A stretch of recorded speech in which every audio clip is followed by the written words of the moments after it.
বলি না, কখনো বলি নাই, জন্মের পর থেকে বলি না এখন পর্যন্ত, ভবিষ্যতে বলবো না ইনশাআল্লাহ। আমার কলবে যেটা মুখে ওটা, কলবে যেটা মুখে ওটা, মুখে একটা কলব আর একটা, এরকম আমি নাই, এরকম মুনাফিক চরিত্র আমার মধ্যে দেয় নাই আল্লাহ পাক, কলবের মধ্যে ঢুকে নাই কখনো, জন্মের পর থেকে ঢুকে নাই ভাই। কিন্তু আজকে হাজারের মধ্যে 999 জনের মধ্যে মুনাফিক চরিত্র আছে, কলবে একটা মুখে আর একটা, কলবে একটা মুখে আর একটা। এই জন্য আমি সবার কাছে খারাপ, এই জন্য আমি সবার কাছে খারাপ। আমি দুনিয়ার জন্য খারাপ, আখিরা আল্লাহ, আমার আল্লাহর জন্য, আখিরাতের জন্য আমি সর্বোত্তম ইনশাআল্লাহ। কারণ আমার কলব শয়তানের ওয়াসওয়াসা মুক্ত, আউযুবিল্লাহি মিনাশ শাইতানির রাজিম একবার পড়লেন, কত সময় জানি না, একটা নির্দিষ্ট সময়ের জন্য 6টা দিক থেকে আল্লাহ আপনাকে নূরের পর্দা দিয়ে, কুদরতি পর্দা দিয়ে দেখে ঘেরা করে রেখেছে। শয়তানের ক্ষমতা না, আপনাকে দেখতে পারবে না এতে, ওয়াসওয়াসা দেওয়া তো দূরের কথা। হ্যাঁ, তবে দূর থেকে একটা তীর নিক্ষেপ করবে, চেষ্টা করবে আপনার কলবে, আপনার মা বাবা আত্মীয় স্বজন ফারা বোঝে ইতি সন্ধানের মাধ্যমে, যেরকম আমাকে করতেছে।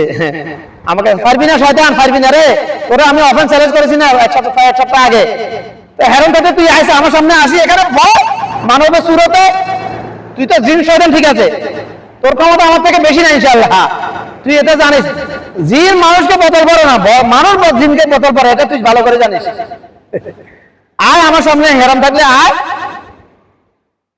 হেরাম থাকলে তোর যদি তুই যে তোর মতো বৃতু নিকৃষ্ট চরিত্রের, নিকৃষ্ট বৃতু পৃথিবীতে আর নাই, আসমান জমিনে আর কিচ্ছু নেই তোর মতো বৃতু।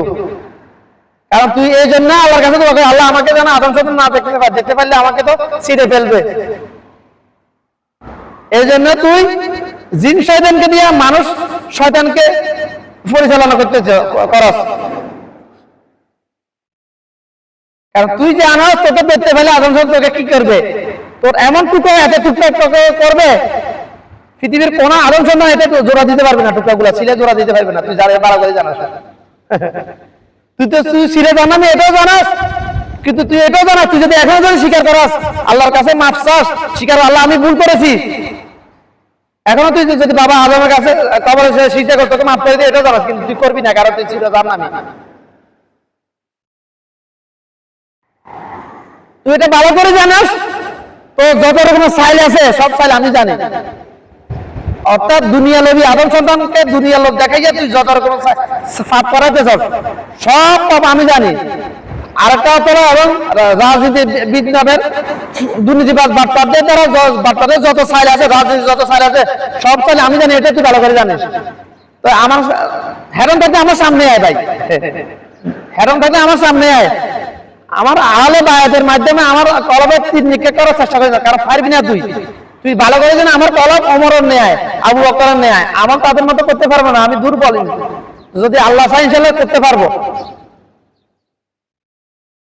কারণ আখলিস দিন ইয়াকফিকাল আমালুল কালিল, তোমার ইমানকে খাঁটি করো, অল্প আমলই নাজাতের জন্য যথেষ্ট হবে। আমার ইমান তো খাঁটি, এটা তুই যে জানোস, আমার আল্লাহ জানে, আমিও জানি। আস্তাগফিরুল্লাহ আস্তাগফিরুল্লাহ, লা হাওলা ওয়ালা কুওয়াতা ইল্লা বিল্লাহ, আউযু বিল্লাহি মিনাশ শাইতানির রাব্বি জিদনি ইলমা। সাল্লাল্লাহু আলাইহি ওয়াসাল্লাম, সাল্লাল্লাহু আলাইহি ওয়াসাল্লাম। আলহামদুলিল্লাহ আলহামদুলিল্লাহ আলহামদুলিল্লাহ, লা ইলাহা ইল্লাল্লাহ, লা ইলাহা ইল্লাল্লাহ। যদি আল্লাহ চায় তুই সারা জীবন আমাকে দিয়ে যত পাপ করেছিস অতীতে, সকল পাপ এক পাল্লা দিলে আমি এই মুহূর্তে যে নেকি কামাইছি, তোর ওই পাপ, তুই যে আমাকে যে পাপ করাই গিবত সবল করাইছ, ওই পাপগুলোর চাইতে কোটি গুণ বেশি ওজন হবে মিজানে ইনশাআল্লাহ।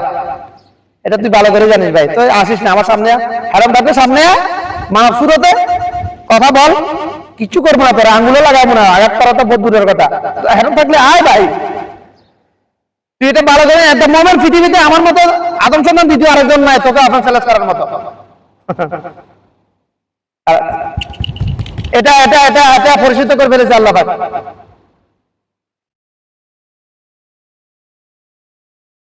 7-10 দিন আগে তোকে চ্যালেঞ্জ করেছে, ওটা কেউ জানা নাই, আজকেরটা জানাবো ইনশাআল্লাহ। হেরাম থাকলে আয় এবার।